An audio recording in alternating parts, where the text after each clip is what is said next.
Hey you, today I want to talk about something that doesn't get discussed nearly enough. Can finding out you're a dyslexic as an adult change everything? What actually happens when someone discovers they are dyslexic later on in life? By the end of this video, I'm going to explain why this happens, why it can bring up so many emotions at once, and I'm going to share one simple strategy that can make meetings and training sessions much easier to follow straight away.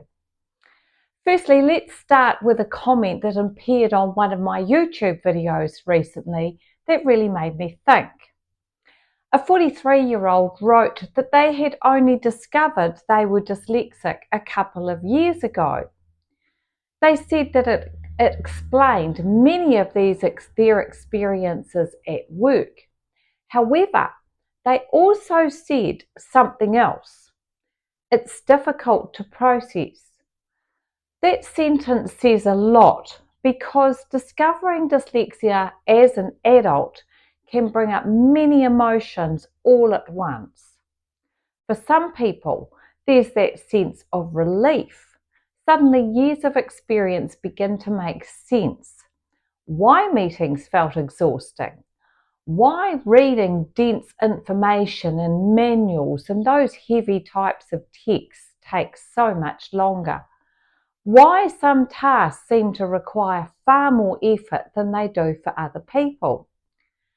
However, alongside that relief can also come a quiet frustration. Some adults realise they have spent years working much harder than anyone ever noticed just to keep up. And worse, nobody thought to look a little closer. Why do capable people sometimes look like they are coping while they are actually working twice as hard? One of the things that I see often in my work is how much effort capable learners quietly put in behind the scenes. From the outside, everything can look perfectly fine. Assignments get handed in on time. Reports land on the boss's desk when they meant to. The work gets done. However, what people don't see is the process behind all of that. I once worked with a student in her final year of high school who was achieving excellent results, like I'm talking A's and A pluses and B minuses. However, every night she would write a draft, rewrite it, take it home, run it through Grammarly, rewrite it again, and check everything carefully before submitting it to the teacher. She did this for every subject while holding down a job and trying to live the life of an 18-year-old, plus have a family life. From the outside, she looked like a top student. However, behind the scenes, she was running a second invisible workload just to reach the same finishing line as everyone else. And there's many adults that do exactly the same thing. Most of them, sadly, have no idea that not everyone is working that hard. Why can meetings feel unexpectedly exhausting?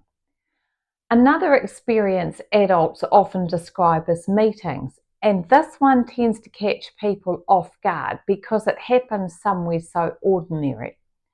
You're trying to listen to the speaker while trying to read the slide, at the same time trying to process the information and take notes all together at the same time.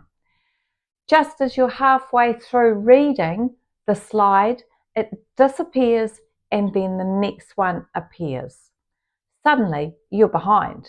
By the end of the meeting, you might feel like you've only caught half of what it said. It's not because you aren't capable, it's because the brain is being asked to process several streams of language at the same time. And for some people, that simply takes longer. However, the room doesn't wait for you, the room moves on while your brain is still working. And this is where one small strategy can really make a difference. A simple shift that can make meetings easier to follow. So instead of trying to capture everything, give your brain just one clear job. Look for the key point. So some people use a highlighter or underline the most important idea while they're listening. It doesn't matter if you end up by highlighting half the page. The act of looking for the key point keeps your attention anchored to what is being said instead of trying to process everything at once. So that teeny small shift just takes the pressure off trying to see the slides, trying to listen to the speaker, trying to read the notes. And once that pressure is off, you'll find that you absorb far more than you ever expected. Why does discovering dyslexia suddenly make everything make sense? When adults discover dyslexia later in life, something important often happens. Experiences that once felt confusing or even like personal failings begin to make sense. Struggling to keep up with written information, needing to reread the same paragraph several times over, feeling genuinely exhausted after a long or detailed reading session or an extended training day.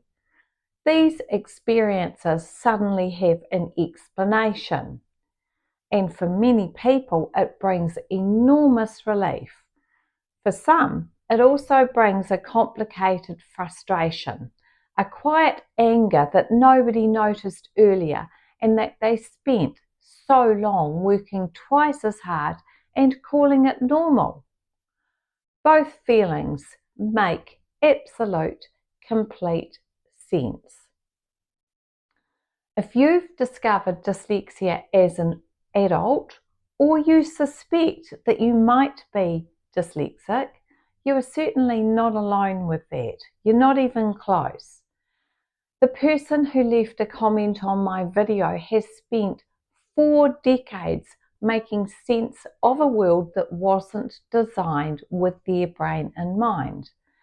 That's not a small thing, and understanding it, even later on in life, it's never too late to do that.